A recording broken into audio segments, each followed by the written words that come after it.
Hej, jeg hedder Sune, og jeg vil vise, hvordan man installerer Unity3D og Visual Studio Code, så du kan komme i gang med at lave nogle spil. Vi starter med at gå ind på Unitys hjemmeside, og det gør vi ved at søge efter Unity3D eller Unity, og det er sikkert det første mulighed på Google-søgningen.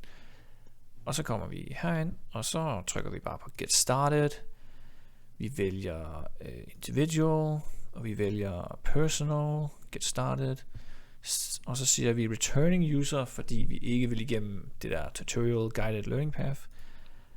Og så har vi nogle terms, vi skal acceptere. Jeg tjener ikke over $100,000 om året. Og så trykker vi på Download Unity Hub. Og så er den i gang. Når den så er færdig, så trykker vi på Unity Hub installeren. Så spørger Windows om den må installere Unity, og det giver du den lov til. Så kommer den her Unity Hub Setup frem, og der siger vi bare ja, jeg vil installere den på C Unity Hub, fint.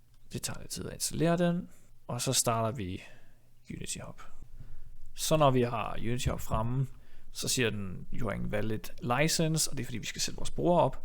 Og vi sætter vores bruger op ved at trykke på den her profilikon øverst til højre, og der siger vi bare sign in. Der kommer så en sign in til Unity ID. Hvis du har en bruger, så logger du bare direkte ind. Ellers så skal vi sign up. Man kan også sign in med Google og Facebook. Hvis du ikke har Unity ID, ja, så trykker vi her for at create one. Og der kan vi så skrive og der agreeer vi til Unity Term of Use, og vi behøver ikke få promotional materials. Create Unity ID. Så skal vi confirm vores e-mail. Jeg har fået en mail fra Unity, og der trykker jeg link to confirm mail. Jeg er ikke en robot. Verify. Så går jeg tilbage til mit Unity Hub sign in. Trykker continue. Og så er jeg logget ind. Nu har jeg en bruger. Nu skal jeg bare aktivere license, og det gør jeg ved at jeg trykker på manage license. Activate new license, og jeg vælger Unity Personal, og jeg tjener ikke over $100,000, og så er vi færdige med det her step. Så er det næste, jeg skal opsætte Unity-versionen, og det gør jeg ved at gå tilbage ind under Installs, og så trykker jeg på Add, og her er det en rigtig god idé at vælge den seneste LTS-version, i mit tilfælde 2019 4.13 something. Det kan godt være, det er en anderledes version for dig, hvis du installerer på et meget senere tidspunkt end mig. Men 2019 LTS et eller andet, den er sikkert meget god. Og her trykker jeg på Next, og så går jeg ind og fravælger Visual Studio Community, fordi vi henter Visual Studio Code i stedet for. Trykker vi Done. Så giver du Windows tilladelse til at installere det her. Og så venter vi på, at installeren kører igennem. Det tager lidt tid at hente, fordi der er 4-5 GB. Og ja, det tager lidt tid. Så når den er færdig med at hente, så skal den også lige installere. Det tager også lidt tid. Det tog mig så cirka 10 minutter at installere og hente. Det tog så lige 10 minutter at installere og hente. Vi kunne godt starte et projekt nu, men vi installerer lige Visual Studio Code først, og det gør vi ved at søge efter Visual Studio Code. Og bare skrive vscode, og så finder man sikkert Visual Studio Code som det første mulighed. Og ind på den her side, og så trykker vi bare på den her Download for Windows. Og så kommer der en her nede i venstre hjørne, der henter den. Der er 60 MB. Der kommer så det her vindue frem. Og det accepterer jeg, og jeg installerer det på default stedet. Next, add to path, yes. Jeg vil også gerne have de her ekstra ting, men ikke nødvendigt. Install, det tager lidt tid, og så launch.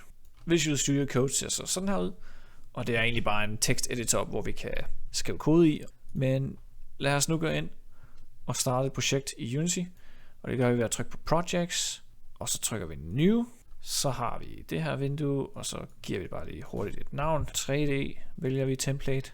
Hvis du har 2D, så skal du nok vælge 2D, og der er også nogle andre muligheder med bare at tage 3D. Tryk Create. Det tager så lige lidt tid at starte et projekt, men I skulle gerne ende med noget lignende det her.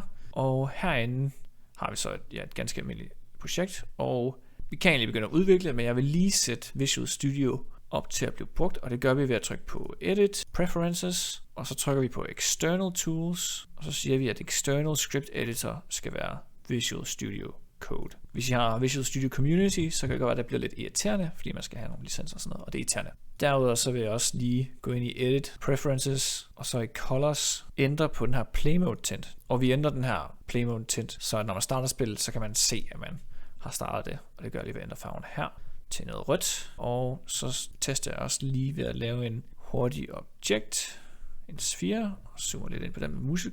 Og det gør man ved at højreklik, 3D Object, sfære, og så kan man trykke på play-knappen, og så ser man sin sfære, og så ved man, at det virker.